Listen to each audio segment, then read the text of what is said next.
Hi, I'm Maya, and 3 months ago my sister laughed when I lost my job. Not because I failed, but because she always thought my military career was a waste of my potential. She stood in my apartment, wine glass in hand, lips curled into that familiar smirk, and said, "Well, what did you expect? The corporate world isn't like your little army unit." I gave the military 8 years of my life. I led missions in 3 conflict zones. I coordinated intelligence operations that saved countless lives, and she dismissed it all in less than 5 seconds. But what she didn't know was that 2 weeks later, I would be sitting across from her at her dream job interview.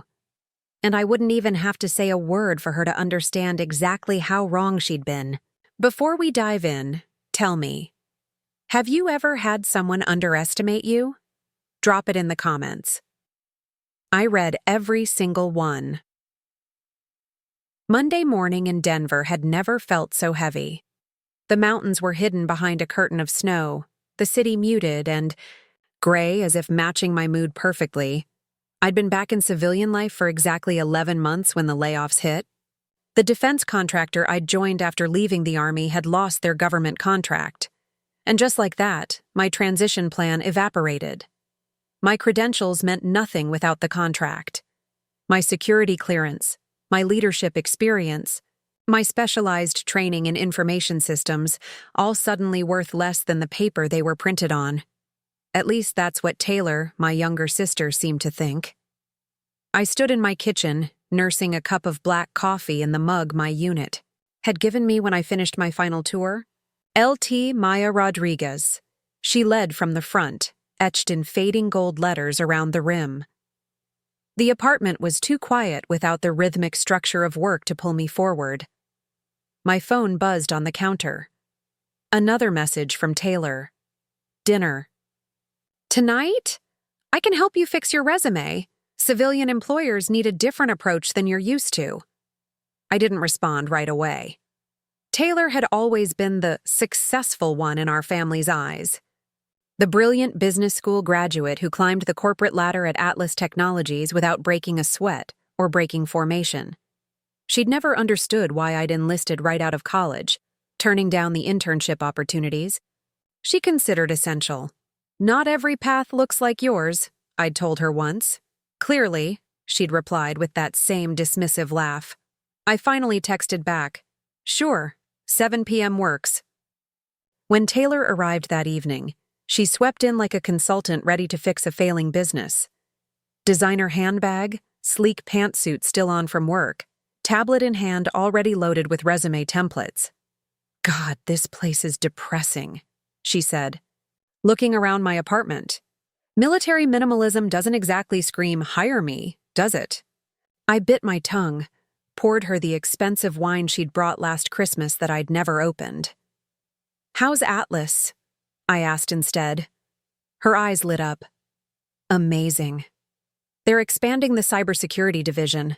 The CEO just announced a new director position, opening up next month." She took a long sip of wine. "I'm being groomed for it.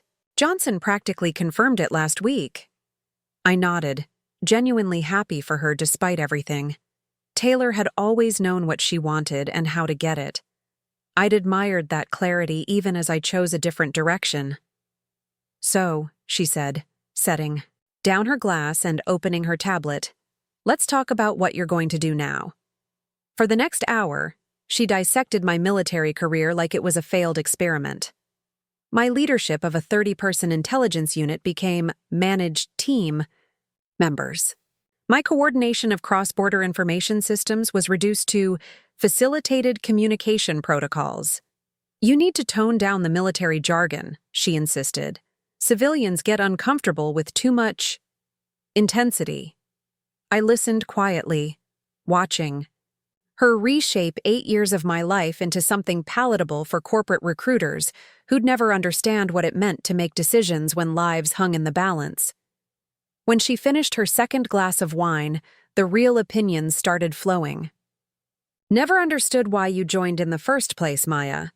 You had offers from tech companies. Remember that startup in Boulder? They're worth millions now." She shook her head.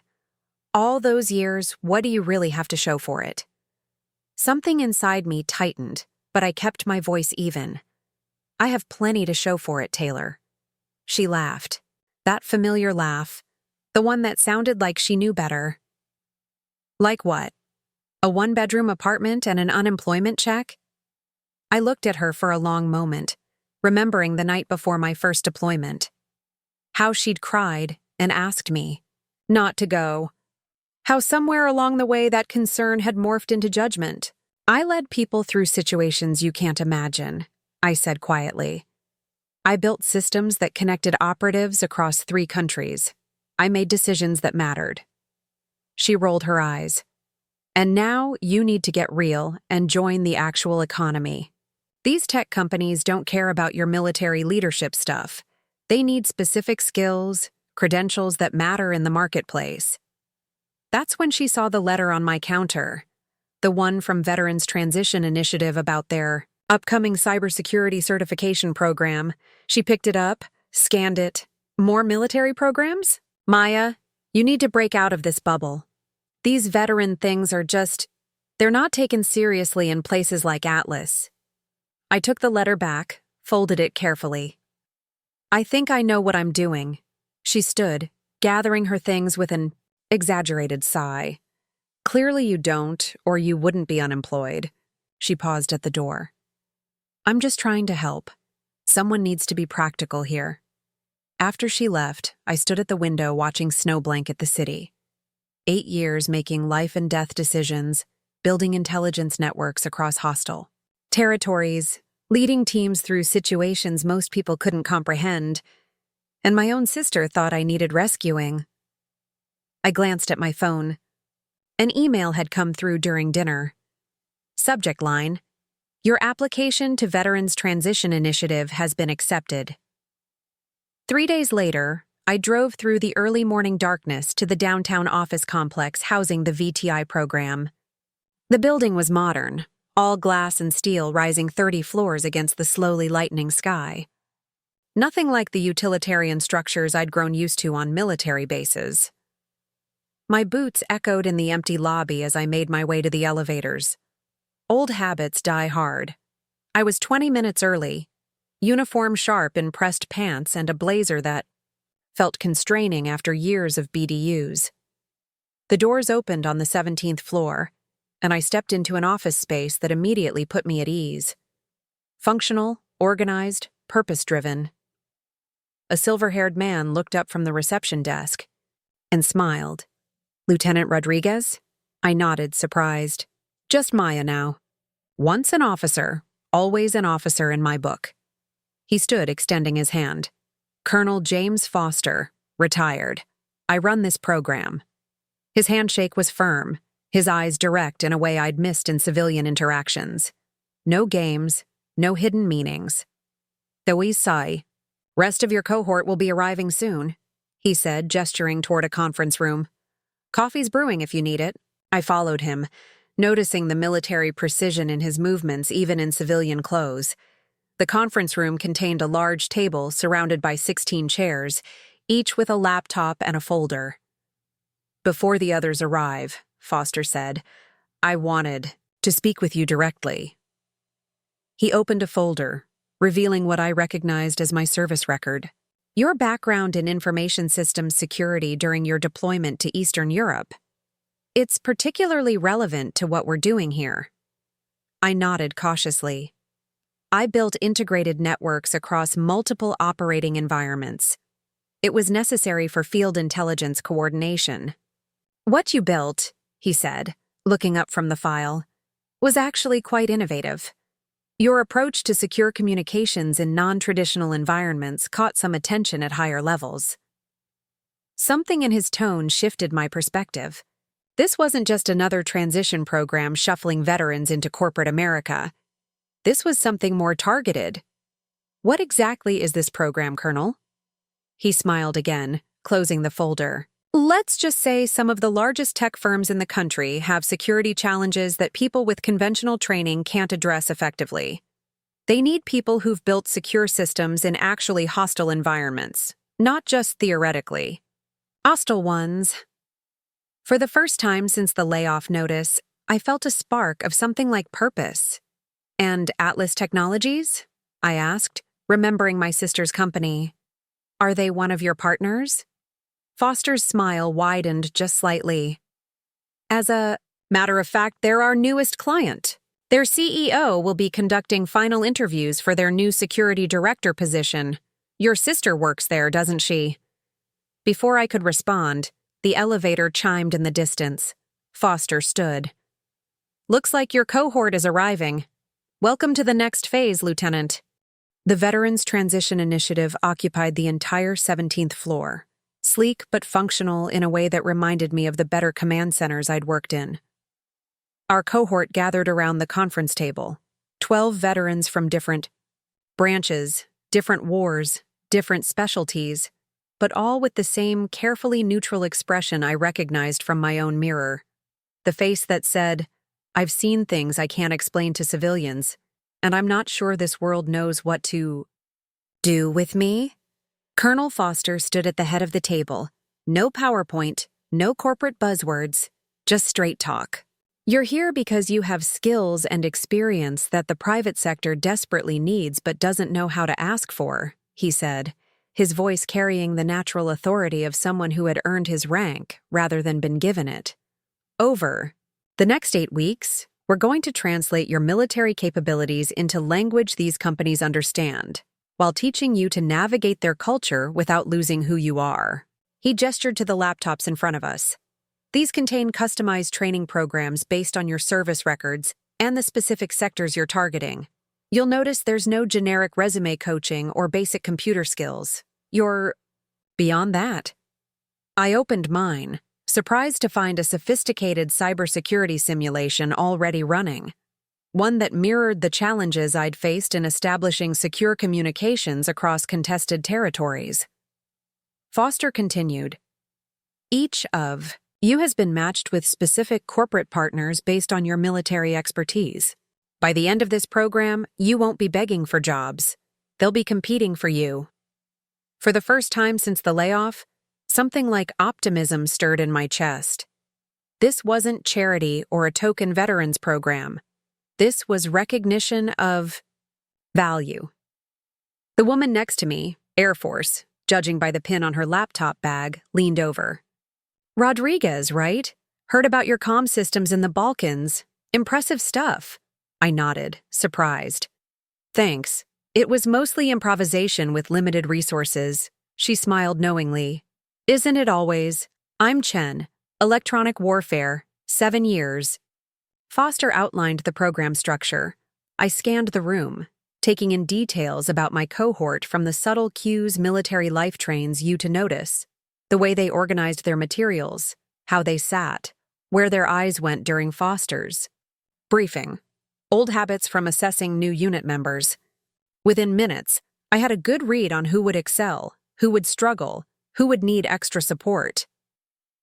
By lunchtime, we'd broken into smaller groups based on our target sectors. I found myself with Chen and 2 others, a Marine Corps logistics specialist named Ortiz and a Navy intelligence officer, Harrison. All of us matched with cybersecurity positions at different tech firms. Atlas Technologies was assigned to me alone.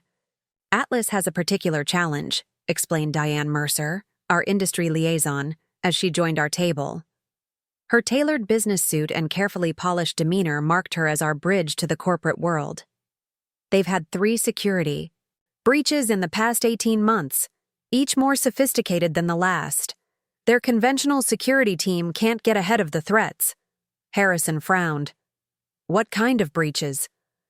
The latest was targeted industrial espionage, Diane replied. Someone accessed their new product development server, focusing specifically on their machine learning algorithms. I felt a flicker of interest. That's unusually specific, not opportunistic hacking. They knew exactly what they were looking for. Diane nodded. Which is why they need someone who understands both security architecture and threat assessment. From adversaries with actual objectives, not just script kiddies. Sounds like a targeted operation, Chen commented. Similar to what we monitored in... She caught herself, remembering classification protocols. Diane smiled slightly.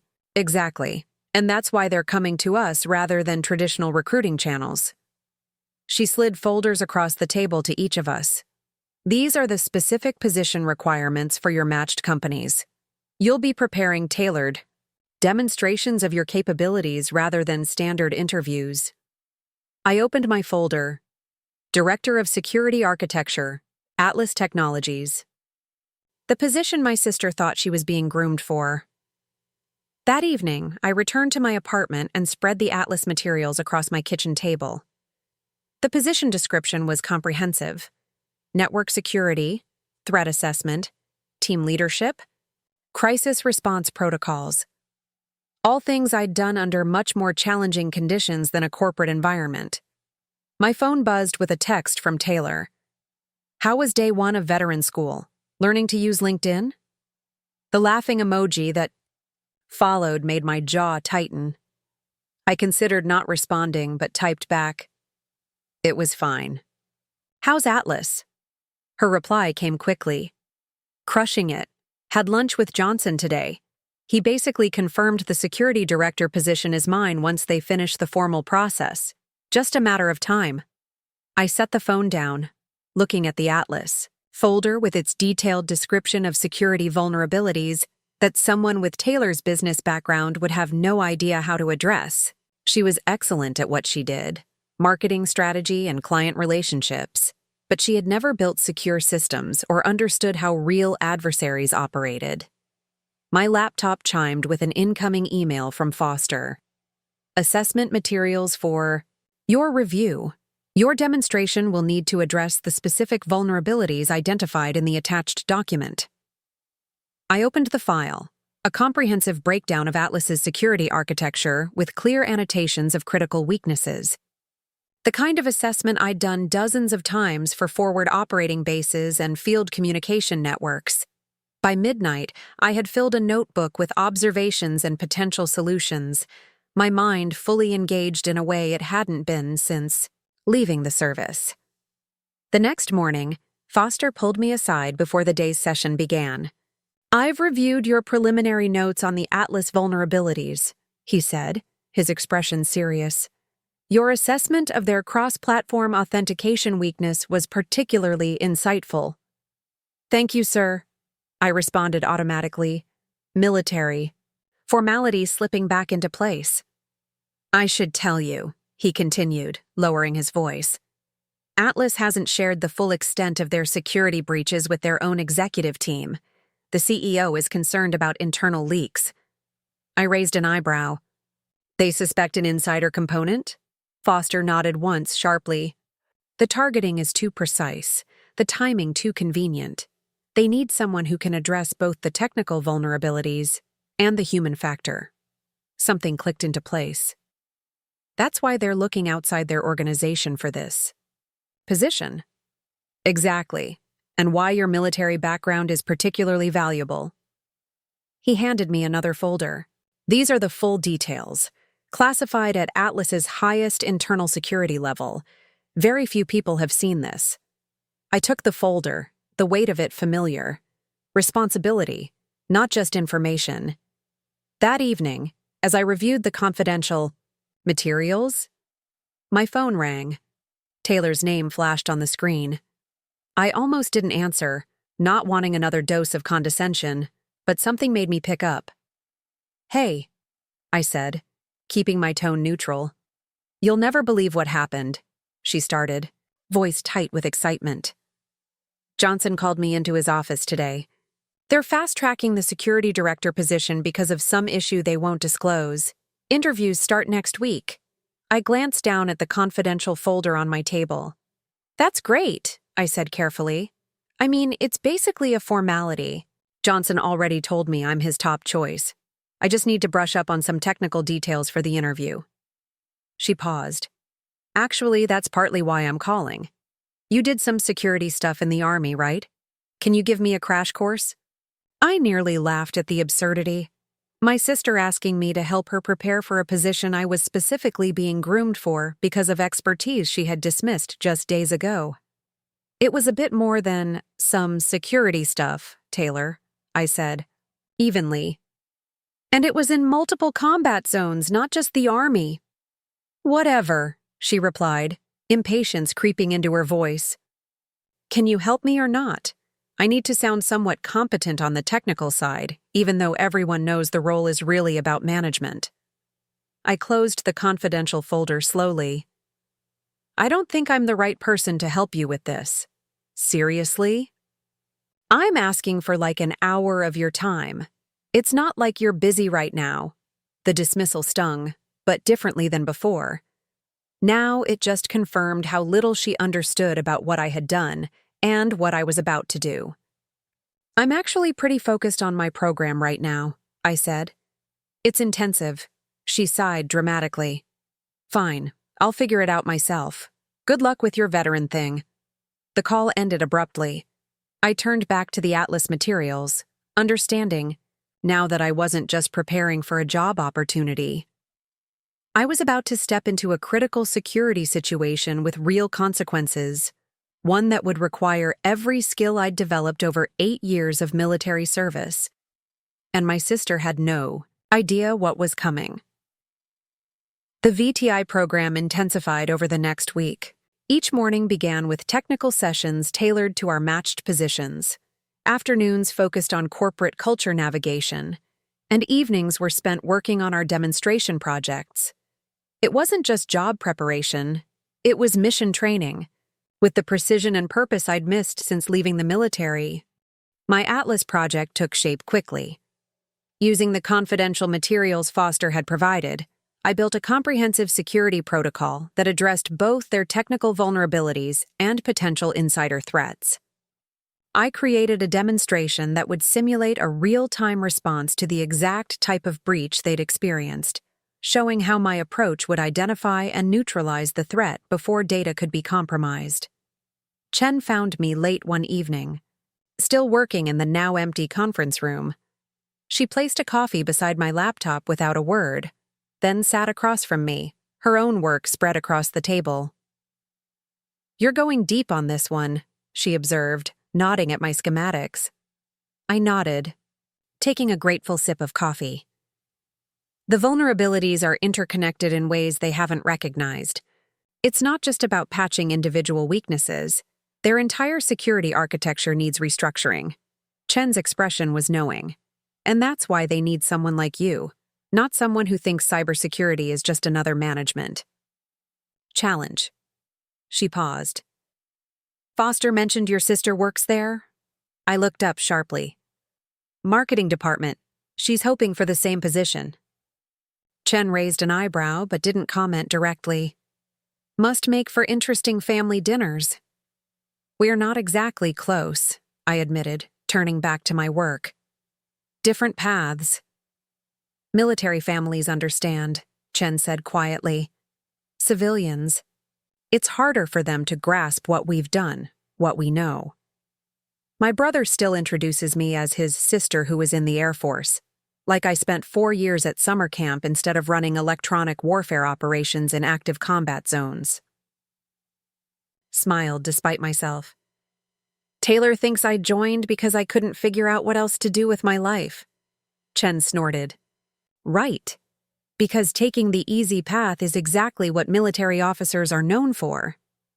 We worked in companionable silence for another hour. Before leaving, Chen paused at the door. For what it's worth, Rodriguez, your security architecture is the most comprehensive I've seen. Atlas would be lucky to have you. The next morning, Foster called me into his office. The wall behind his desk held photographs from his military career. Desert landscapes, mountain outposts, teams of soldiers with faces bearing the same focused expression despite different decades and different conflicts. Your Atlas project, he began without preamble. It's ready for demonstration. I blinked in surprise. I still have some refinements to make to the response protocols. It's not just ready, he continued. It's exceptional. I've shown your preliminary design to Atlas's CTO. He wants to move up your interview. My pulse quickened. How soon? Tomorrow. Their CEO will be present. Foster's expression remained professional, but I caught a glint of something like pride in his eyes. This is unusual, Rodriguez. They're very eager to implement your security framework. I thought of Taylor, her certainty about getting the position. Sir, about my sister. We're aware of the potential conflict, he said. Atlas is as well. They've asked that we not disclose your identity to their internal candidates before the interview process. Apparently there are sensitivities regarding their current team. The insider threat concern again. I nodded my understanding. One more thing, Foster added, sliding a folder across his desk. This came in this morning. Additional intelligence on their latest breach attempt. I thought you should incorporate it into your demonstration. I opened the folder, scanning the contents quickly. The attackers had specifically targeted Atlas's Artificial Intelligence Division, attempting to extract proprietary algorithms under development. But what caught my attention was the timing. The breach attempts correlated exactly with their internal product development meetings. This confirms the insider connection, I said, looking up at Foster. Someone with knowledge of their development schedule is coordinating with external attackers. He nodded grimly. Which is why your background in counterintelligence operations is particularly relevant. This isn't just about technical solutions. That night, I worked late updating my security demonstration to incorporate the new information. Around midnight, my phone buzzed with a text from Taylor. Just finished interview. Prep with Johnson. He basically coached me through the whole thing. This director position is so mine. Sorry you're missing out on the real business world. Maybe next time. I set the phone down without responding, focusing instead on finalizing my presentation. My military experience had taught me that actions speak louder than words or texts. Tomorrow would say everything that needed saying. The Atlas Technologies headquarters dominated downtown Denver's skyline, 70 stories of glass and steel that reflected the mountain range behind it. I arrived 30 minutes early, dressed in a charcoal suit that felt more like armor than clothing. The security guard at the desk checked my ID, made a call, then directed me to the executive elevator. VTI candidate? He asked as he handed back my credentials. I nodded. They've been sending us good people, he said with approval. Former Army myself, 10th Mountain Division. 3rd Infantry, I replied, the familiar shorthand of military identification bringing a moment of ease.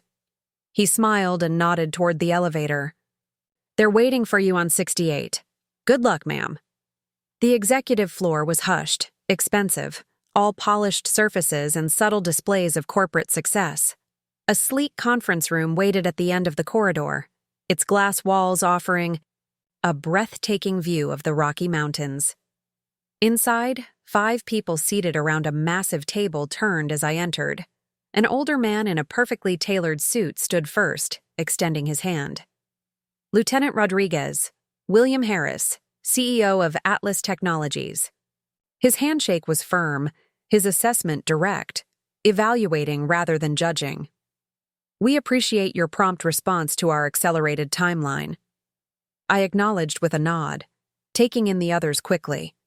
The CTO I recognized from my briefing materials, 2 board members according to their introductions, and a woman I assumed was from Human Resources. No sign of Johnson, who Taylor had mentioned. No sign of Taylor either, which was a relief. Please set up your demonstration, Harris gestured to the display system. We're particularly interested in your approach to our recent challenges. As I connected my laptop, the door opened again. A balding man with an air of self-importance entered, followed by a young woman in stiletto heels and a designer suit. My sister froze mid-step when she saw me, her perfectly composed expression faltering. Sorry we're late, the man announced without actually sounding sorry. Final candidate interviews ran long. Harris's expression tightened almost imperceptibly. Johnson, Ms. Rodri... He stopped, looking between Taylor and me with sudden understanding. Ah, sisters? Taylor recovered quickly, professional smile sliding back into place though her eyes remained wide with shock. "Maya, what are you doing here?" Before I could respond, Harris intervened smoothly. "Ms. Rodriguez is here at our invitation to demonstrate her security architecture proposal." He gestured to an empty chair. "Please join us. This directly relates to the position you've expressed interest in." Johnson looked confused, clearly not having been briefed on my presence. Taylor took a seat as far from me as possible, her posture rigid with what I recognized as defensive anger. I turned to my presentation, years of military briefings under pressure kicking in automatically. Atlas Technologies faces an integrated threat to its proprietary AI development, a combination of sophisticated external attacks coordinated with internal information leaks. I began, bringing up my security framework on the display. These aren't random hackers. They're targeting specific algorithms at precise development milestones, which indicates insider knowledge. Taylor shifted uncomfortably. Johnson cleared his throat to interrupt, but Harris silenced him with a sharp glance. I continued methodically, demonstrating how my security architecture would identify breach attempts in real time, tracing them back to both external sources and internal access points. I showed how the system would recognize patterns indicative of coordinated attacks, differentiating between routine security events and targeted espionage.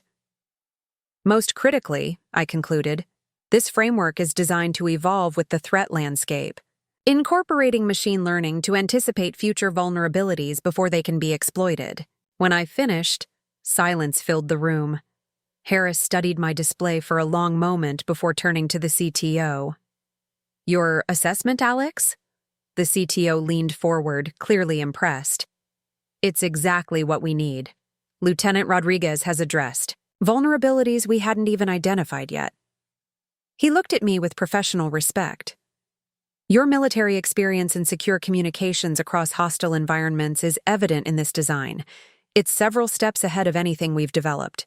Internally." Johnson frowned. "With all due respect, we already have candidates with corporate experience." He glanced meaningfully at Taylor. Harris cut him off. "We have candidates with business school credentials and corporate ladder experience. What we need is someone who has actually built and defended secure systems under genuine threat conditions." He turned to me.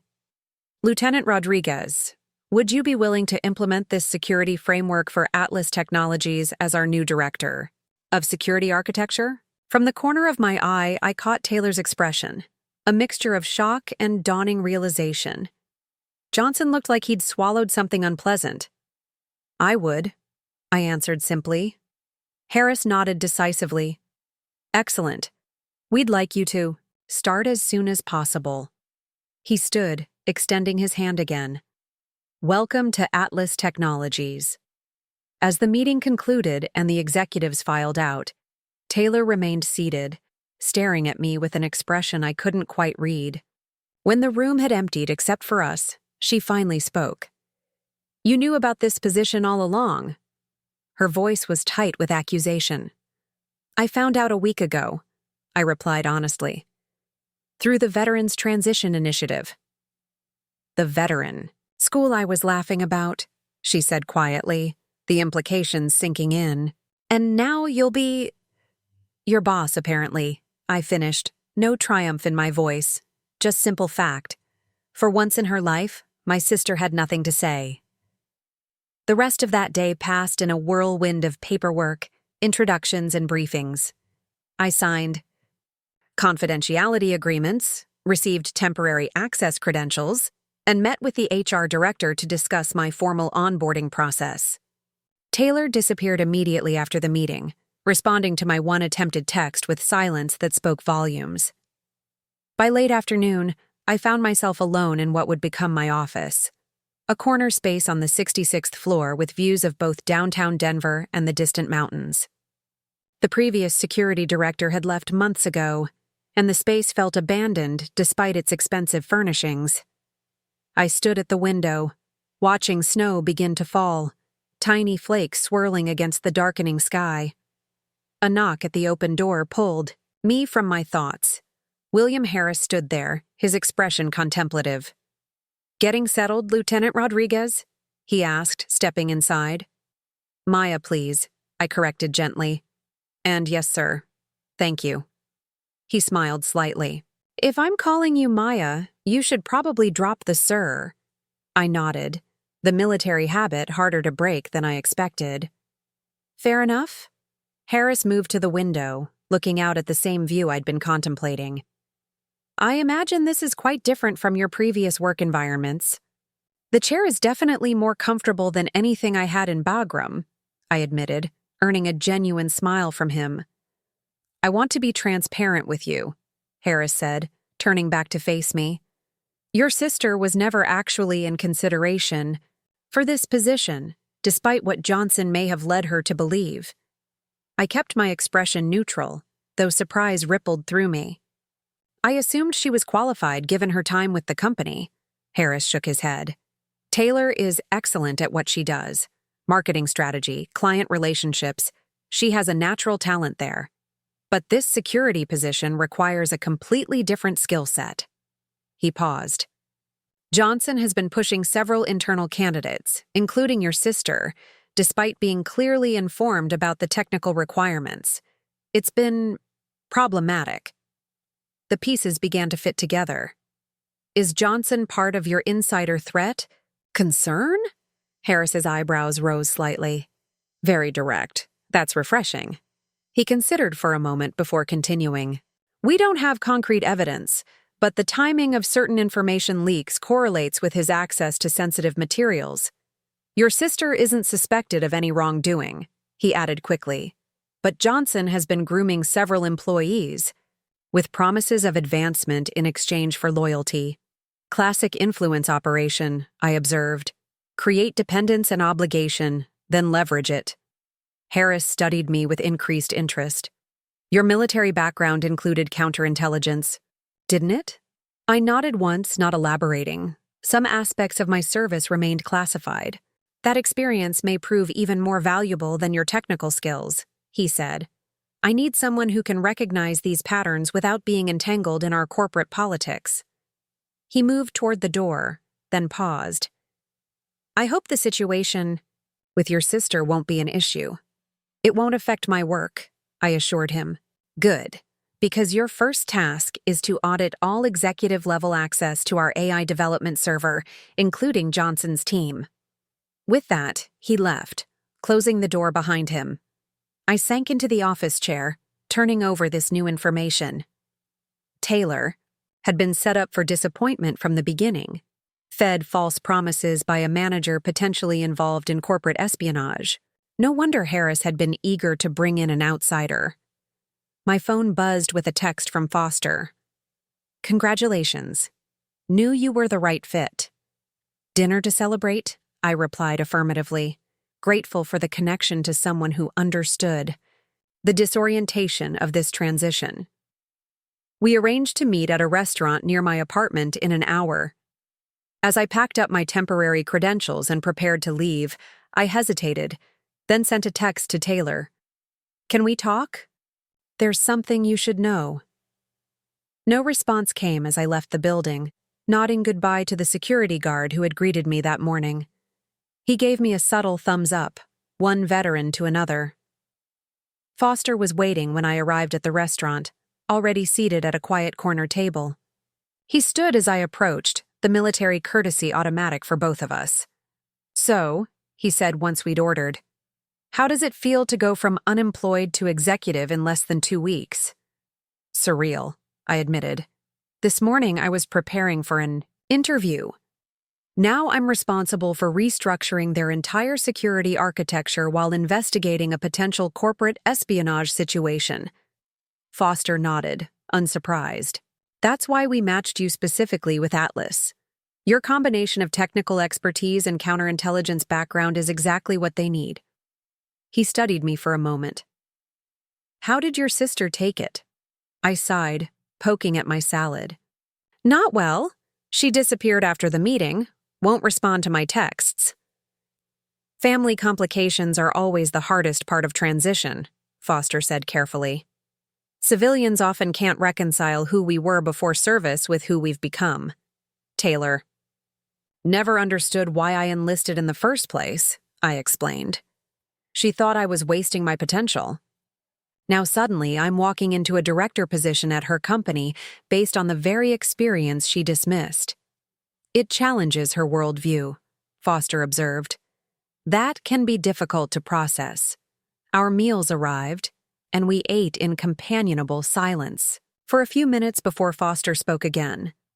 Harris mentioned their insider threat concerns to you? I nodded. Johnson seems to be the primary suspect. He's been cultivating loyalty within his team, including my sister. Foster's expression darkened. Classic approach. Find ambitious employees, promise them advancement, build personal loyalty, then leverage it to access restricted information. He leaned forward slightly. Your sister's involvement complicates things. She's not involved, I said firmly. Perhaps, not knowingly, Foster conceded. But she may have been used as a pawn. Johnson's interest in promoting her for a position she wasn't qualified for suggests he had other motives. The thought made my stomach tighten. Using her to gain additional access? Or as a scapegoat if needed, Foster said bluntly. It's a common tactic. Cultivate someone eager to please, encourage them to bend rules for career advancement, then ensure any trail leads back to them rather than the actual orchestrator. I set down my fork, appetite gone. I need to talk to her. Carefully, Foster warned. If Johnson suspects you're investigating him, your sister could be at risk professionally. He's invested time grooming her. He won't appreciate interference, the foul. Weight of the situation settled on me.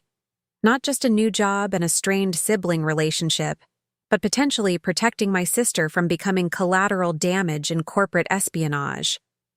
It felt disturbingly similar to the complex human intelligence situations I'd navigated during my deployments. I know how to handle this, I said with more confidence than I felt. Foster's expression was knowing. That's why you're there, Maya. Not just for your technical skills. After dinner, I drove home through gently falling snow, my mind working through scenarios and contingencies. My apartment felt especially empty when I arrived. The contrast between my sparse living space and the corporate luxury of Atlas Technologies, stark in my mind. I had just changed into more comfortable clothes when a sharp knock at my door startled me. I checked the peephole to find Taylor standing in the hallway, arms wrapped around herself, snow melting in her hair. When I opened the door, she pushed past me without greeting, pacing into my living room. Were you ever going to tell me? She demanded, turning to face me. Or were you just planning to show up as my boss and humiliate me? I only found out about the position a week ago, I said calmly. And I had no idea you were being considered until you mentioned it. Considered? She laughed bitterly. Johnson guaranteed me that position. He's been mentoring me for months, giving me special projects, including me in executive meetings. Why would he promise you a highly technical security position? I asked carefully. Taylor faltered slightly. He said they needed someone with my leadership skills, that the technical aspects could be delegated to the team. That's not how critical security architecture works, I said gently. Especially with the breaches Atlas has experienced. Her expression hardened again. So what? You're saying I was never qualified? That Johnson was just stringing me along? I chose my next words carefully, mindful of Foster's warning. I think Johnson may have had reasons for misleading you that have nothing to do with your capabilities. What is that supposed to mean? She demanded. Did he ever ask you to access information outside your normal department? Share materials? From restricted meetings? Taylor's face paled slightly, confirming my suspicions before she spoke. He said it was part of my executive training, she said slowly. Seeing how different departments operate, understanding the whole business. What kind of materials? I pressed. She looked away. Development schedules, product roadmaps, sometimes technical specifications from the AI division. Her eyes snapped back to mine. It was all approved. He said Harris had signed off on my expanded access. Did you ever see that approval? I asked, already knowing the answer. Taylor sank onto my couch, the implications beginning to dawn on her. No, it was all verbal. She looked up at me, anger, giving way to confusion. What's going on, Maya? I sat beside her, choosing honesty despite the risks. Atlas has experienced several security breaches targeting their AI development. Someone with insider knowledge has been coordinating with external attackers. The timing correlates with internal meetings and access to specific materials. You think Johnson? She trailed off, unable to complete the thought. I think he's been using people like you, ambitious, talented, trusting, to access information he shouldn't have, I said carefully. And I'm concerned about what happens when the investigation points in his direction. You think he'd try to blame me, she whispered, the corporate reality she thought she understood suddenly revealing a darker dimension. It's a possibility we need to consider, I acknowledged. What exactly did he have you access, and how? Taylor's marketing polish cracked completely as she detailed months of special assignments, using her credentials to download technical specifications, forwarding development timelines to Johnson's personal email for after-hours review, accessing server logs under the guise of cross-departmental training. As she spoke, I took notes, recognizing the calculated pattern of escalating requests, starting with innocent-seeming tasks, gradually increasing in sensitivity, until she was unknowingly participating in what amounted to corporate espionage. Why? Didn't you tell me any of this before? I asked when she finished. Taylor looked down at her hands. You wouldn't have understood. You were always so black and white about rules. I thought this was just how the corporate world worked. Building.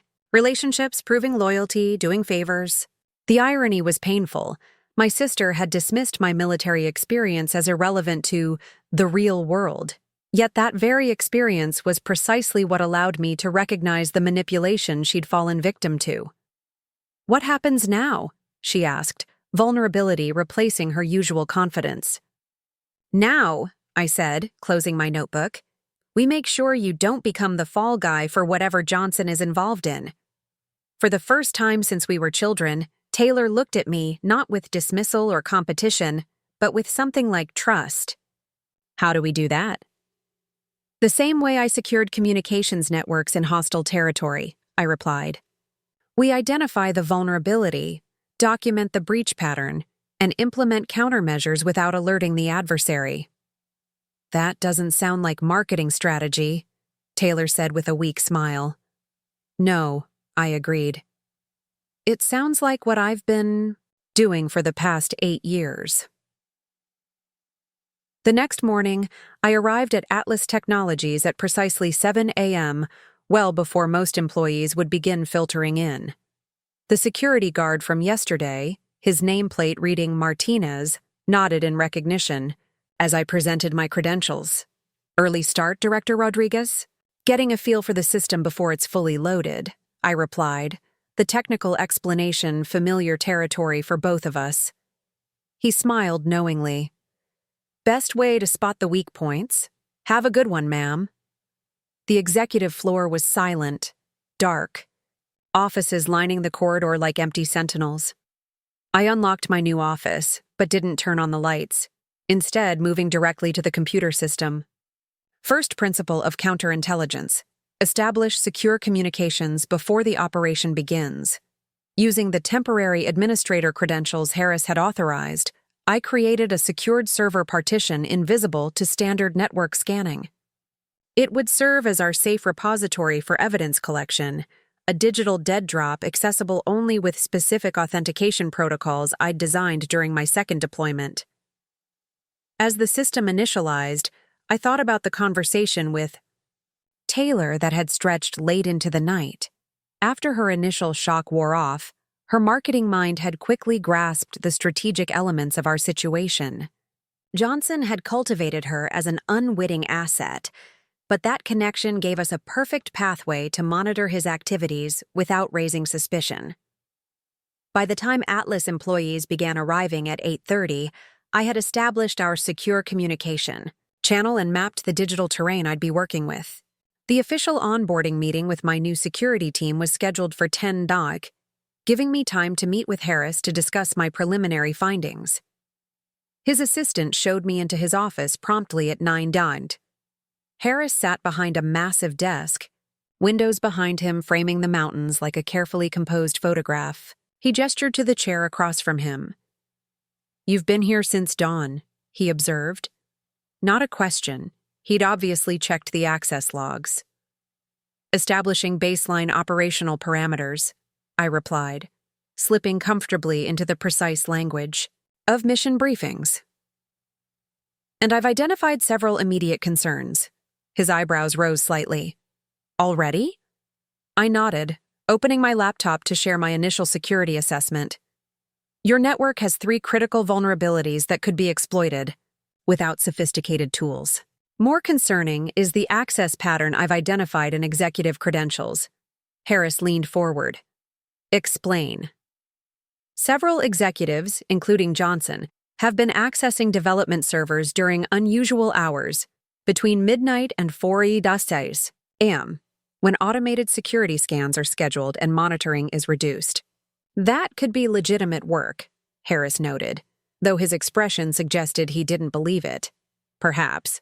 But these access sessions correlate precisely with the breach attempts you've documented, and the credentials being used show inconsistent behavior patterns compared to normal working hours." Harris's expression darkened. "Meaning?" "Meaning the user behaviors during these late-night sessions don't match the executive's typical interaction patterns. Different command structures, different navigation pathways." I pulled up the evidence I'd compiled. Most notably, Johnson's credentials were used 2 nights ago to access AI algorithmic architecture, while cell tower data shows his phone was at his lake house 60 miles from here. Harris's jaw tightened. "Remote access. Or compromised credentials," I countered. "Either way, it represents a serious security breach originating from within your executive team." He was silent for a moment, digesting this information. "What do you recommend?" "Don't alert Johnson or change any access protocols yet," I advised. "I need to identify whether he's actively involved or merely compromised. I've created a secure monitoring system that will track all executive-level access, without being detectable to standard network tools." Harris studied me with new appreciation. "This is why we needed someone with your background." He paused. "Your sister's involvement complicates things." "Actually, it provides an opportunity," I replied. "Taylor has been unwittingly providing Johnson with information for months. She's agreed to continue doing so under my guidance, giving us a controlled channel to monitor his requests and track what happens to the information afterwards." Harris looked surprised. "She's cooperating? I was under the impression you two weren't on the best terms." "We have our differences," I acknowledged. "But she understands the situation now, and she's not interested in becoming collateral damage in corporate espionage." He nodded slowly. "Very well. How long do you need to gather conclusive evidence?" 2 weeks maximum. We'll feed Johnson controlled information through Taylor. Technical details that appear valuable but contain embedded trackers. When that data is exfiltrated, we'll have our proof and can identify his external connections. Similar to how you'd, handle a field intelligence operation," Harris observed. I met his gaze directly. "Exactly like that." After leaving Harris's office, I headed to the conference room where my new security team would be gathering. 10 people waited inside, a mix of technical specialists looking simultaneously curious and wary about their new director. I recognized the wariness. I'd seen it in new units whenever leadership changed. The fundamental question was always the same. Will this person understand what we do and have our backs? I introduced myself simply, acknowledging my military background without dwelling on it. then moved directly into a technical assessment of their current security architecture. As I detailed specific vulnerabilities and proposed solutions, I watched their expressions shift from skepticism to cautious respect. These weren't soldiers, but they understood the language of systems, threats, and countermeasures. For the next 2 weeks, I concluded, we'll be implementing enhanced monitoring protocols focused on unusual access patterns. I'll need detailed reports on any anomalies, no matter how minor they may seem. A young analyst with bright blue hair raised her hand. Are we looking for something specific, Director Rodriguez? We're establishing baseline security while investigating potential insider threats, I answered honestly. The details are restricted, but your technical findings will be crucial. By lunchtime, I had met with each team member individually, assessing their capabilities and assigning specific monitoring tasks that would support our operation without revealing its true nature.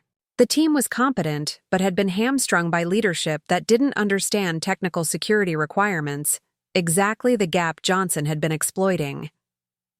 As the day progressed, I maintained regular text contact with Taylor, who was proceeding with her normal work routine while documenting every interaction with Johnson.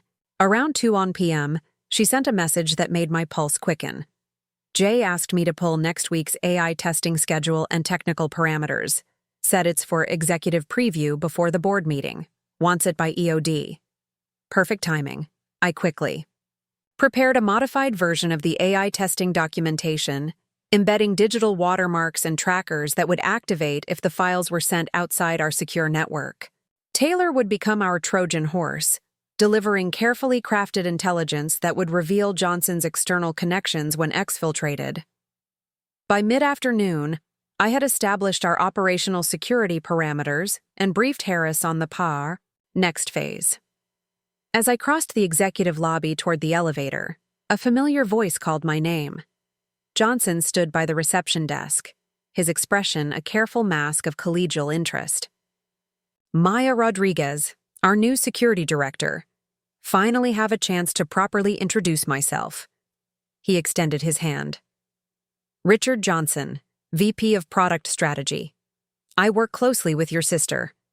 I shook his hand briefly, noting the too firm grip of someone accustomed to establishing dominance in small ways. Nice to meet you officially. Quite the rapid rise, he observed with a smile that didn't reach his eyes. From military to executive in one step.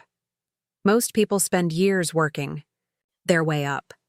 Most people haven't built secure communications networks in active combat zones, I replied mildly. His smile tightened almost imperceptibly.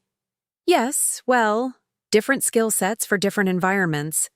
Corporate security is its own world. Politics, personalities, knowing which rules matter and which can be flexibly interpreted. I find rules generally exist for good reasons, I said, especially in security protocols. Johnson laughed as if I'd said something charmingly naive. You'll adjust to how things work here. Taylor's being very helpful with your transition, I imagine. The implied ownership in his tone, his confidence in his influence over my sister, sparked a familiar cold focus I hadn't felt since leaving the service. Taylor and I have different professional strengths, I said neutrally. Excuse me, I have a meeting to prepare for. As I walked away, I could feel his gaze following me, assessing, calculating. He'd recognized me as a potential threat to whatever operation he was running, but underestimated me just as he'd underestimated my sister. People like Johnson always did. They saw military background and assumed rigid thinking rather than tactical flexibility, just as they saw Taylor's eagerness to advance and assumed blind ambition rather than genuine talent. That evening, Taylor came to my office just before 6 p.m., carrying a stack of marketing reports as cover for our meeting. She closed the door behind her, expression tense. Johnson's been asking questions about you all day, she said without preamble. Fishing for information about your background, your qualifications, whether we've been in close contact recently. What did you tell him? Exactly what we discussed. That we're not particularly close, That I was surprised by your appointment. That I don't know much about your military work, except that it was something with computers. She set down the reports. I also gave him the modified AI testing documentation. He said he needed to review it tonight for tomorrow's executive briefing. Perfect, I nodded. Did he access it immediately? Barely waited until I left his office, Taylor confirmed. I could see him opening the files through his glass wall. I turned to my secure terminal, bringing up the monitoring system I'd established. Sure enough, Johnson's credentials showed active file access to the documents Taylor had delivered. I watched in real time as he copied the files to an encrypted folder, then initiated a connection to a remote server. There, I said quietly as our tracking beacons activated. He's transferring the files now. Taylor moved behind my desk to watch the monitor, her marketing polish temporarily replaced by genuine curiosity. Where is he sending them? I studied. The encrypted destination address. It's bouncing through several proxy servers, but our trackers will follow the data path regardless of how many times it's redirected. I pointed to a counter on my screen. Every time the file is opened, we'll receive an alert with the location and device information. Taylor stared at the screen, watching the technical evidence of Johnson's betrayal accumulate in real time. I can't believe I never suspected anything, she said softly. He was so convincing about mentoring me, about my future at Atlas. That's how effective handlers operate, I replied. They identify what you want most, then position themselves as the gateway to achieving it. She looked at me with new understanding. This is really what you did in the Army, isn't it? Not just technical systems. Part of it, I acknowledged. Human intelligence operations follow the same principles as network security. Identify vulnerabilities, monitor exploitation patterns, and implement countermeasures without alerting the target. For the first time since I'd returned to civilian life, I saw genuine appreciation in my sister's eyes. I think I understand now why you chose the military, she said quietly. It wasn't running away from opportunities. It was running toward something that actually mattered. I didn't have a chance to respond before my terminal chimed with an alert. The files Johnson had exfiltrated had been opened at an external location, a residential address in downtown Denver. First confirmation, I said, recording the details. Now we wait to see who else accesses these files. Each opening will create a new data point, building our map of Johnson's external network. Taylor nodded, a determined expression replacing her earlier shock. What's our next move? I smiled slightly at her use of our. Despite everything, there was something satisfying about finally working alongside my sister instead of being dismissed by her. Tomorrow, I said, we escalate the operation.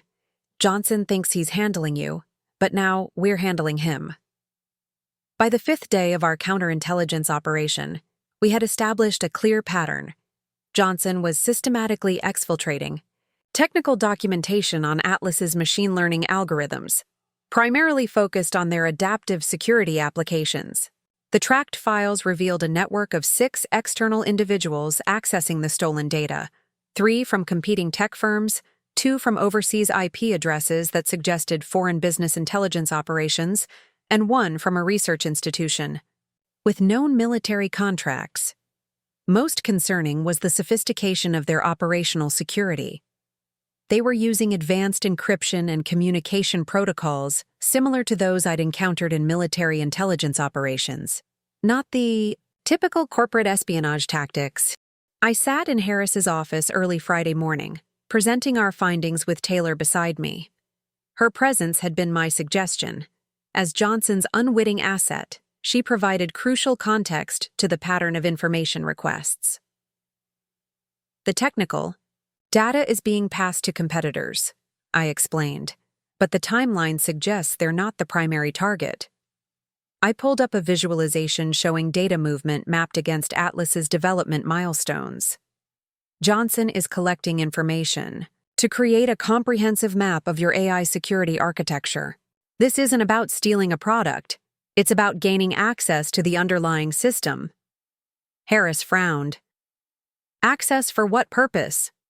Based on the transmission patterns and recipients, most likely to establish persistent backdoor access to Atlas's network, I said. The kind that would allow continuous monitoring and data extraction long after Johnson is gone. Taylor leaned forward. The questions he's been asking me have changed this week. Less about specific products, more about network, architecture, security protocols, and system access points. Harris's expression darkened. He's mapping our defensive capabilities. I nodded. And using Taylor's credentials along with several others to distribute the digital fingerprints. If detected, the activity would trace back to multiple employees, rather than directly to him. Classic fall guy strategy, Taylor added, her marketing expertise now redirected toward understanding the manipulation tactics used against her. He's been careful to request information through unofficial channels, texts, casual conversations, quick favors that never appear in formal systems. Harris studied the evidence we'd compiled, his anger controlled but evident. What do you recommend? We're ready to move to active countermeasures, I said. For the past 5 days, we've been documenting the pattern. Now we use it against him. How? Taylor asked. By feeding him exactly what he wants, with modifications that will reveal his entire network. I turned to Harris. With your authorization, we'll provide Johnson with what appears to be complete access to Atlas's security architecture, but is actually a controlled synthetic environment we can monitor. Harris considered this. Essentially a honeypot operation. Exactly, I confirmed. When his external contacts attempt to use the access points we provide, they'll enter a simulated environment that mirrors your actual systems. We'll be able to monitor their objectives and techniques without risking actual data. And identify everyone involved, Taylor added. Harris nodded slowly. Do it. What do you need from me? An official request for Taylor to assist the security team with a comprehensive documentation review, I said. It will explain her increased access to technical systems and provide cover for our operation. And Johnson? Harris asked. Business? As usual, I advised. If he suspects we're onto him, he'll burn his current access methods and possibly activate contingency plans we haven't identified yet. As we left Harris's office, Taylor kept pace beside me, her usual confident stride, matching my measured military gait. You know, she said quietly, I spent years thinking I understood how the business world worked, networking, influence, strategic relationships. But this is different. It's like seeing the matrix behind everything.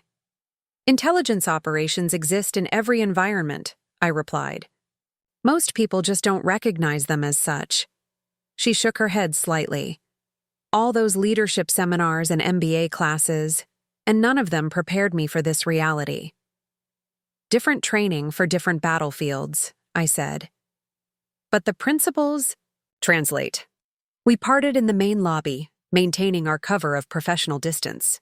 Taylor headed to her marketing department while I took the elevator to the secure server room where my technical team was preparing our honeypot environment. The next phase was critical. We needed to design a system that would appear legitimate to sophisticated attackers while capturing their tactics and identifying their objectives. As I worked alongside my team, I found myself drawing directly on military experience that Taylor had once dismissed as irrelevant to the real world. Around noon, my phone buzzed with a text from Taylor. Jay asked me to lunch, says he wants to discuss my expanded role with the security team. Perfect timing. Johnson was taking the bait, seeing Taylor's new assignment as an opportunity to expand his access. I responded quickly. Except, remember the talking points we prepared. The honeypot system was nearly complete when Taylor returned from lunch, immediately coming to the secure room where I was working. Her expression was tightly controlled, but I could read the tension in her posture, the same coiled alertness I'd seen in soldiers before operations. He's escalating, she said without preamble once the door closed behind her. asked me to install a productivity tool on my workstation that would help manage the additional security documentation workload. I gestured for her phone, and she handed it over. The email Johnson had sent contained a link to what appeared to be a legitimate productivity application, but my security scan immediately identified it as sophisticated spyware that would create a backdoor into Atlas's systems. "This confirms our assessment," I said, showing her the scan results. "He's moving from passive collection to active penetration." "What do we do?" Taylor asked. "Spring the trap," I replied. "We'll have you install a modified version of this tool on a segregated system within our honeypot environment. When Johnson's team attempts to use it to access Atlas's network, they'll enter our controlled space instead." By late afternoon, everything was in place. Taylor had installed our modified version of Johnson's spyware on a dedicated workstation within the honeypot environment. My technical team had established comprehensive monitoring of all activity within the synthetic system, ready to track and document every attempt to navigate, extract, or manipulate data. I briefed Harris one final time before activating the operation. Once their technical team attempts to leverage this access, we'll have definitive evidence of the entire network: internal conspirators, external recipients, and specific objectives. "Timeline?" he asked. "Based on previous patterns, they typically exploit new access points within 24 to 48 hours, I explained. "We'll maintain continuous monitoring." Harris nodded, his expression grim but resolved. "You've done remarkable work in a very short time, Maya. Both of you have," he added, acknowledging Taylor's contribution. As we left Harris's office, Taylor touched my arm lightly. "I need to tell you something," she said quietly. "Johnson mentioned restructuring the security team under more experienced leadership at lunch today. I think he's planning to move against you soon." The timing made sense. Johnson would want to eliminate the threat I posed before fully activating whatever he had planned. "That actually works in our favor," I said. "His concern about my role confirms we're on the right track, and any attempt to undermine me will create additional evidence of his involvement." Taylor shook her head slightly. "I still can't believe I never saw through him. All those mentoring sessions, the special projects, the career guidance, it was all manipulation." "Effective. Handlers are experts at making you believe your interests align perfectly with theirs," I replied. "It's not about deception so much as selective truth and strategic reinforcement." "Is that what you did in your military intelligence work?" she asked hesitantly. I considered the question carefully. The difference is in the objective. When I ran assets in the field, it was to prevent civilian casualties and identify genuine threats. The relationship might use similar psychological principles, but the purpose was protective, not exploitative. Taylor was silent for a moment. "I never really understood what you did before. I just thought that I was following orders and pulling guard duty." I finished with a slight smile. She had the grace to look embarrassed. "Something like that. I pictured you in a uniform at a checkpoint, not whatever this is." "Most military work isn't what civilians imagine," I said, "especially in intelligence operations." We parted ways as we reached the main floor, maintaining our operational security by limiting public interaction. As I watched Taylor walk toward the marketing department, her posture straight and professional despite everything she'd learned in the past week, I felt an unexpected sense of pride. She had adapted quickly to a reality she'd never been trained for, showing the same resilience I'd valued in my best field operators. That evening, I remained at Atlas well past normal working hours, monitoring the honeypot system from my office. Around 9:30 p.m., the first alert triggered. Someone using Johnson's credentials had remotely accessed the compromised workstation on Taylor's profile. I watched in real time as they navigated through what they believed was Atlas's network, methodically mapping access points and downloading what appeared to be security configuration files. I immediately called Harris, who had stayed late specifically. for this possibility. We have active penetration. Johnson's credentials are being used to access the honeypot environment through Taylor's compromised workstation. Is he physically in the building? Harris asked. A quick check of the access logs answered that question. No, this is remote access from his home network. Can you trace who else is involved?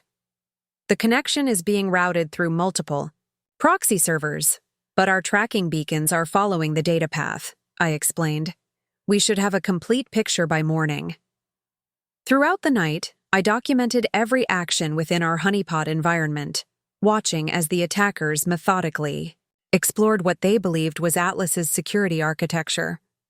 They were thorough and technically sophisticated, using techniques I recognized from nation-state-level cyber operations rather than typical corporate espionage. By dawn, the picture was clear and deeply concerning. The data extracted from our honeypot had been transmitted to servers in 3 different countries, with access patterns suggesting a coordinated operation involving both corporate competitors and what appeared to be state-sponsored actors. As the first employees began arriving for the day, I completed my preliminary report for Harris, including a security recommendation that we'd need to implement immediately. The scope of Johnson's operation was far beyond what we'd initially suspected. This wasn't just about stealing proprietary technology. It was about establishing persistent access to Atlas's systems for ongoing intelligence collection.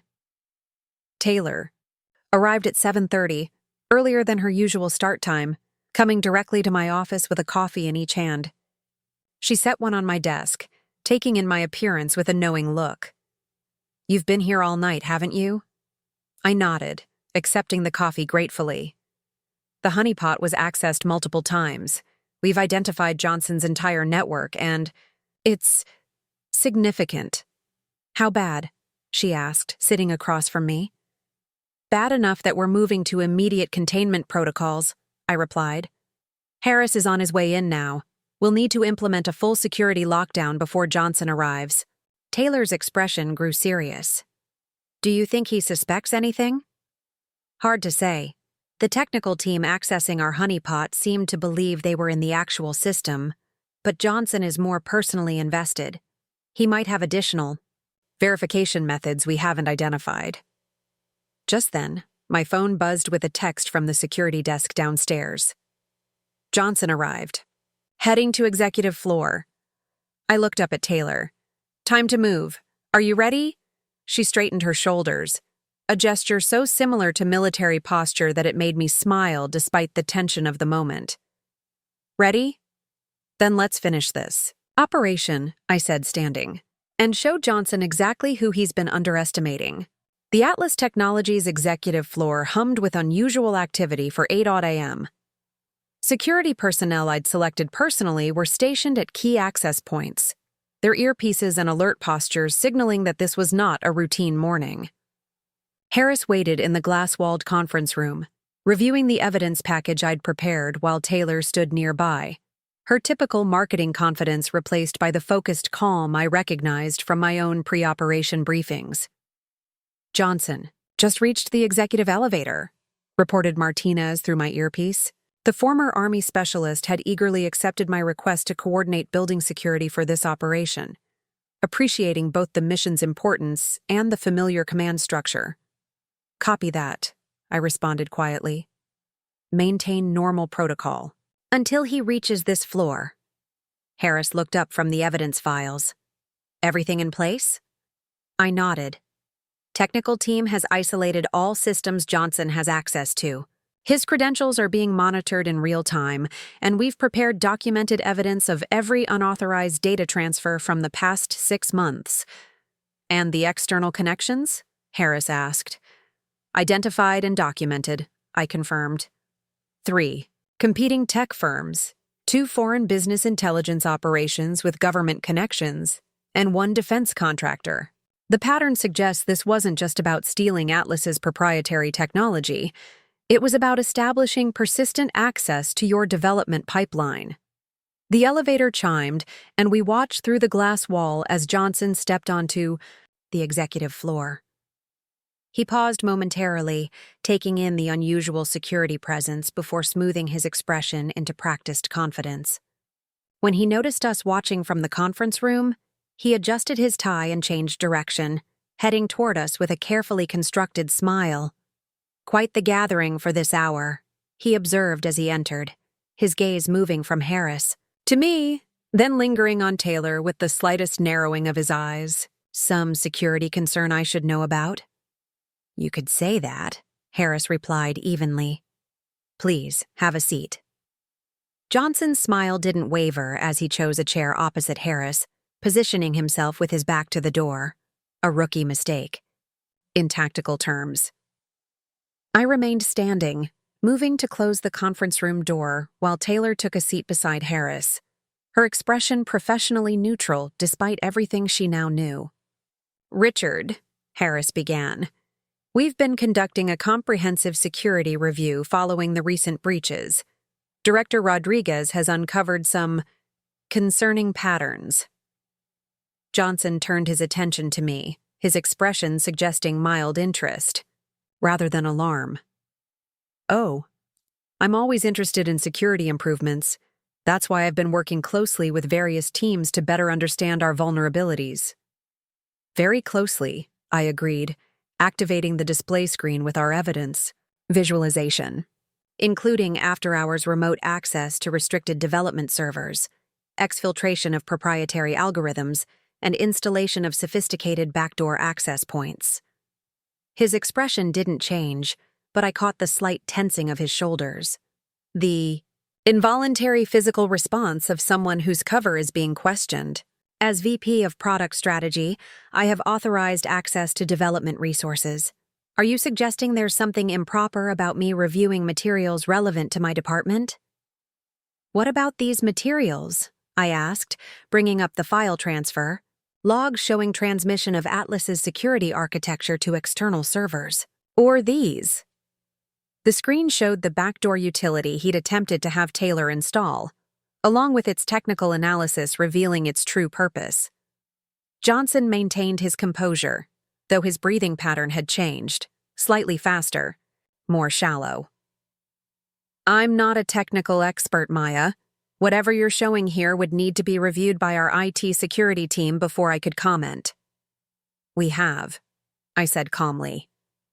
"Along with federal cybersecurity specialists who are particularly interested in the transmission of controlled defense algorithms to foreign entities." That landed. Johnson's professional mask slipped for just a moment, revealing a flash of genuine alarm before he recovered. "I think there's been some misunderstanding. Perhaps someone has been using my credentials without authorization." "We considered that possibility," Harris interjected, "which is why Director Rodriguez implemented a comprehensive monitoring system, tracking not just credential usage but behavioral patterns, physical access logs, and cellular location data."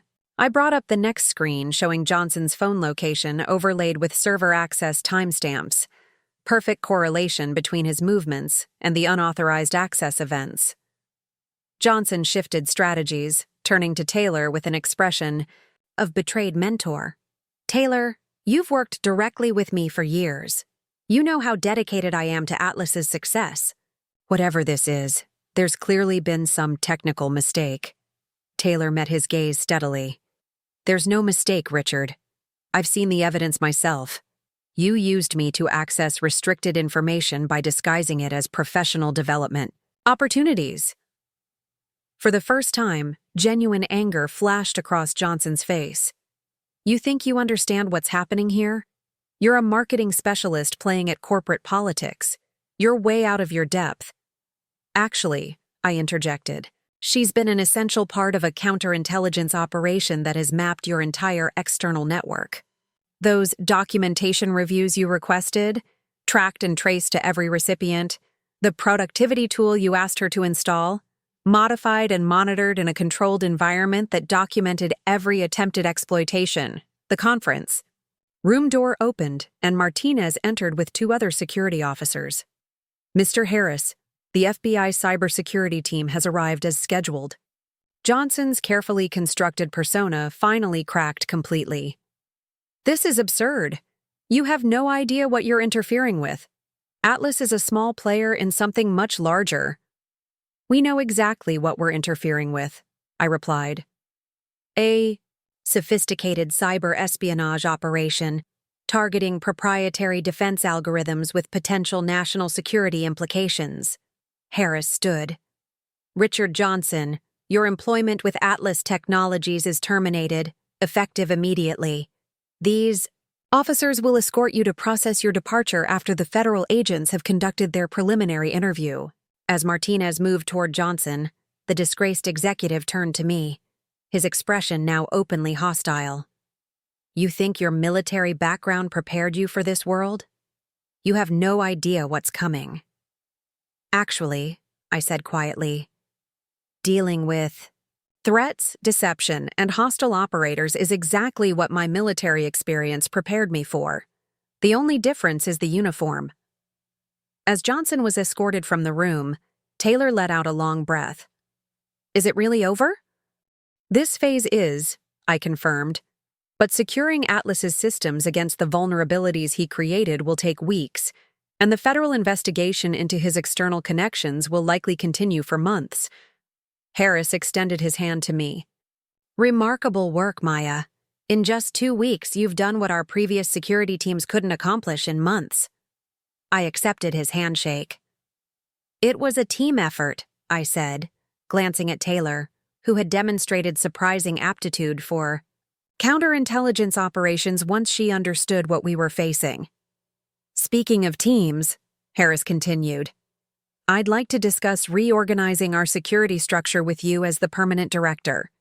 We clearly need your expertise for the long term.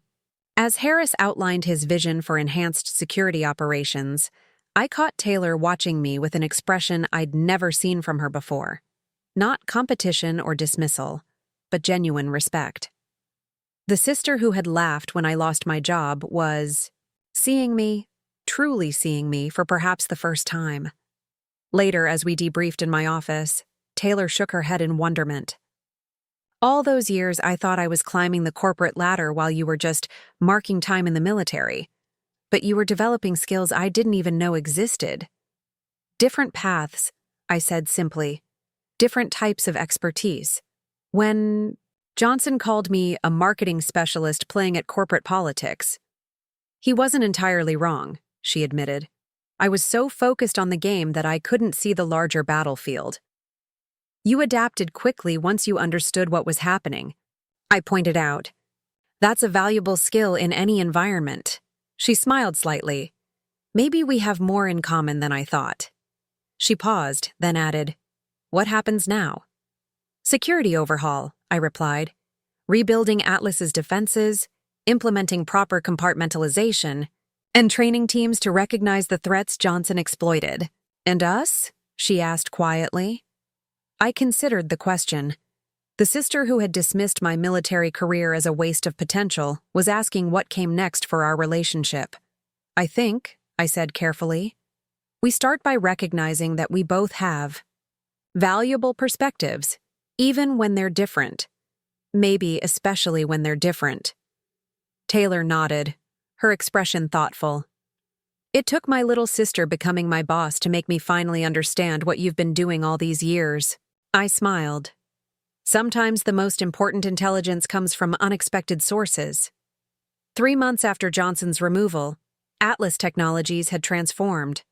The executive floor that once exemplified corporate hierarchy now buzzed with collaborative energy as security and product teams worked together in newly established protocols.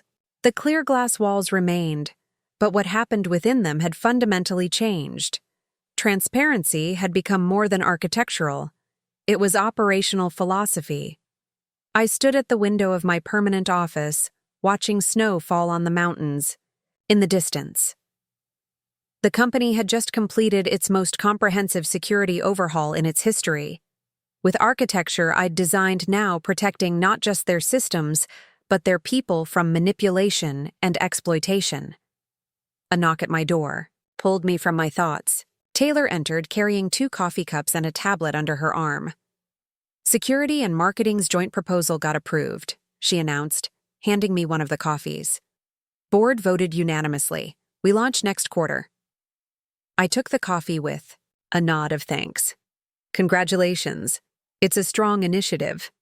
The Secure User Experience program had been Taylor's brainchild, combining her marketing expertise with my security background to create products that were both protected and intuitive. In the wake of Johnson's espionage operation, we'd discovered that many security vulnerabilities stemmed from users circumventing overly complicated protocols. Taylor had recognized this as both a security and a marketing challenge.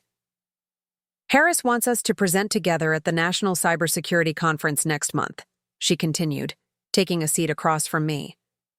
First time Atlas has been invited, as a featured speaker. You should take lead on that, I suggested. Your communication skills are better suited for the main stage. Taylor shook her head. This needs to come from both of us, the technical authority and the user experience perspective. That's the whole point of what we've built. Security that works with people, not against them. I smiled slightly at the irony. For years, Taylor had dismissed my military experience as irrelevant to the real world of business. Now she was advocating for my expertise on a national stage. How's the transition going in marketing? I asked, changing the subject. She sighed. Rebuilding after Johnson's influence hasn't been easy. 3 team members were implicated in the investigation. 2 unknowingly like me, 1 deliberately involved. Trust takes time to reestablish. Trust is like any security system, I observed. It needs continuous verification and regular maintenance. Taylor smiled. You always translate everything into security terms, don't you? Force of habit, I admitted. 8 years of seeing the world through that lens doesn't fade quickly. I'm glad it doesn't, she said seriously. That perspective saved this company, saved my career too. My phone chimed with a calendar alert. Time for the weekly security briefing with Harris. Taylor glanced at her watch and stood. Executive team at 2 Xiao, she confirmed. I nodded. New threat assessment and Q1 security protocol updates. As we walked together toward the conference room, employees nodded respectfully as we passed. No longer was I the outsider brought in through unusual channels, nor was Taylor simply viewed as an ambitious marketing executive. Together, we had become something neither of us had anticipated. A leadership team that balanced protection with accessibility, security with innovation. Harris was waiting when we arrived, along with the restructured executive team that now included Chen from my VTI cohort, who had joined Atlas to lead our advanced threat detection division. Before we begin, Harris announced once everyone was seated, I want to share some news. The federal investigation into Johnson's network has resulted in indictments against executives at 3 competing firms and identified 2 foreign intelligence operations targeting U.S. technology companies. Murmurs spread around the table as Harris continued. The FBI's cybersecurity division specifically commended Atlas's counterintelligence operation as exemplary corporate security response and has requested that Director Rodriguez consult on their new private sector protection protocols. All eyes turned to me. I acknowledged the news with a simple nod, more comfortable with the recognition than I would have been 3 months ago. The transition from military to civilian leadership had been challenging, but I'd found my footing and my voice in this new environment. Now, Harris continued, let's discuss the threat landscape for Q2. Maya, would you lead us through your assessment? As I presented the security briefing, I noticed Taylor watching me with an expression of quiet pride. The sister who had once laughed at my unemployment now sat as my peer in the executive team, our different expertise complementing rather than competing. After the meeting, Taylor and I walked together to the elevator. As we waited, she turned to me with an unusually reflective expression. You know, I was thinking about that day you showed up at the interview, she said. When Harris called you Director Rodriguez and I realized you were going to be my boss. Not my finest moment of professional composure, I admitted. She laughed softly. I was so angry and humiliated. All those years thinking I understood the corporate world better than you, and suddenly everything I thought I knew was turned upside down. The elevator arrived, empty except for us as we stepped inside. But the thing is, she continued as the doors closed, it was the best thing that could have happened to me. Not just professionally, though God knows my career is stronger now than it ever was under Johnson's mentoring, but personally. It forced me to see you clearly for the first time since you enlisted. I pressed the button for the lobby, considering her words. We took different paths, I said simply. Both valid, just different. But only one of us respected the other's choice, she acknowledged, until I had no choice but to see what you were capable of. As the elevator descended, I thought about the journey that had brought us here, from my unemployment and her dismissal of my military experience to our current collaboration. It hadn't been a straight line or an easy transition, but the result was stronger than either of us could have achieved alone. The doors opened on the lobby, revealing Martinez at his security post. He straightened slightly as we approached. Not quite military attention, but a gesture of respect between veterans. Directors, he greeted us with a nod. How's the new team integration going, Martinez? I asked, stopping briefly at his station. Solid. Progress, ma'am. The former military specialists are pairing well with the corporate security veterans. Different approaches, but complementary skills. I nodded my approval. The security restructuring had included recruiting more veterans with relevant experience, paired with existing staff to create teams that understood both corporate culture and military-grade threat assessment. Just like us, Taylor observed, quietly as we continued toward the exit. Outside, snow was falling more heavily now, the late afternoon already fading toward evening. Taylor paused before we parted ways to our respective vehicles. Dinner at my place tonight? I want to go over our conference presentation strategy. 1900 hours? I suggested, the military time slipping out automatically. She smiled. Translated, for civilians, that works perfectly. As Taylor walked toward her car, phone already at her ear as she arranged the evening's logistics, I took a moment to appreciate how far we'd come. The sister who had laughed when I lost my job now valued my experience and perspective. The company that might never have hired me through conventional channels now relied on my expertise at the highest levels. Sometimes the paths that seem most disconnected from conventional success lead to exactly where you need to be. Not because the world suddenly recognizes your value, but because circumstances arise that demand exactly the skills you've spent years developing away from the spotlight. Hadn't planned on becoming a corporate security director or rebuilding my relationship with my sister, but then again, the best intelligence operations always remain adaptable to changing conditions on the ground. And as it turned out, I was very good at intelligence operations. That's my story. From unemployed veteran to security director in less than a month, and from sisterly dismissal to professional respect in less than a conversation. The road wasn't easy, and the transition from military to civilian life rarely is. But sometimes, the skills you build in one world become exactly what's needed in another, often when you least expect it. If you've ever had someone underestimate you or dismiss your experience, remember that your value isn't determined by their limited perspective. Keep building your skills, trust your training, and stay ready. Because someday, the very expertise others dismissed may become the exact capability they desperately need. This is Maya Rodriguez, signing off. If you've enjoyed this story, please hit subscribe to hear more journeys of unexpected comebacks, professional reinventions, and what happens when the underestimated finally get their moment to shine. I share a new story every Wednesday about veterans finding their place in civilian worlds that never saw them coming. Drop a comment if you've ever had someone laugh at your setback, only to watch their expression change when your experience proved more valuable than they ever imagined. I read every comment, and your stories fuel mine. Until next time, stay sharp, stay ready, and remember, sometimes the best revenge isn't just success. It's becoming exactly what someone else needs when they least deserve your help but most require your expertise.